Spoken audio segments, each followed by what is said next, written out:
Yeah! There's something about that kidney belt that really does make us freak out. I won't go there.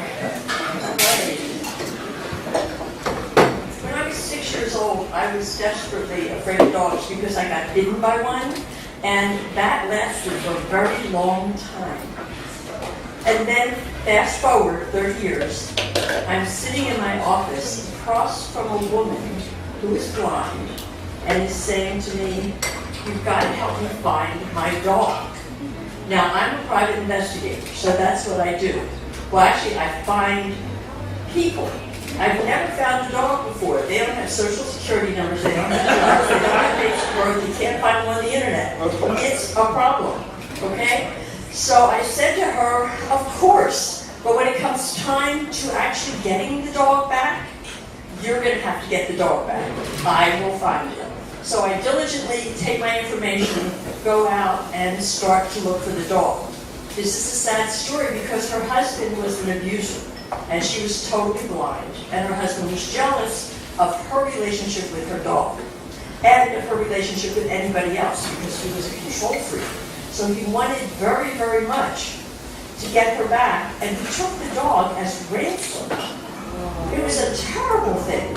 And so I'm looking, I do all the obligatory things. I look at his mother's house, I look at his brother's house, I look everywhere. I can't find the dog, and I'm sitting in my office really worrying about this poor blind woman and her dog Daisy. And I get a call from Sandra, the woman. And she says, "Kitty, he called me.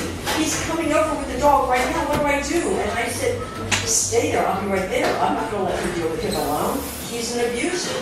And so I get there, and she's standing outside waiting for me. She said, "It's changed. We're not going, he's not coming here. We're going to IKEA. We're going to the parking lot at IKEA, and we're going to meet him there." Now, something is saying to me, this isn't right, and that's not a good thing to do, because he's a crazy man, and he wants her back, and he's already beaten her several times, and this is not safe.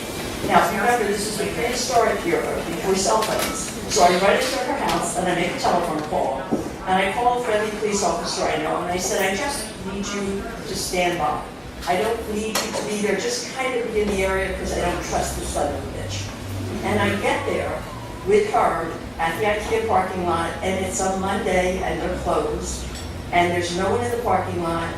It's totally empty, and I'm a little freaked. We drive to the middle of the lot, and I say to her, "Sandra, you can't see. And so I don't want you getting away from the car. You'll get disoriented. Keep your hand on the door of the car. Stay there, because if he does something weird, I want you to be able to get right back into the car. And I can't worry about you and the dog and him and whatever." And she tilts her head a little bit and goes, "He's coming." I hear him. He's coming. Well, you know, blind people have a sense that's heightened to compensate for the sense that's not. And she actually hears this Camaro revving up down the block as he pulls into the parking lot, and he starts coming towards us.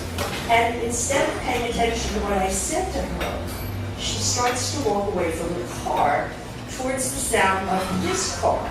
And he's coming right at us. I mean, he is coming right at us. Full speed. And I yell, I say, "Just don't move, stop." And she's still moving, disoriented, and I'm scared out of my mind. And he makes a sweep past me, and I realize in his left hand he's got a baseball bat. And he misses me by that much. And I see him heading towards her, but he's going between the two of us. He drives away, turns around, and she hears the dog in the car. And she starts to move again. He comes towards us, and I did what I thought I had to do, which was, of course, stupid, but I ran for her to push her out of the way of the car.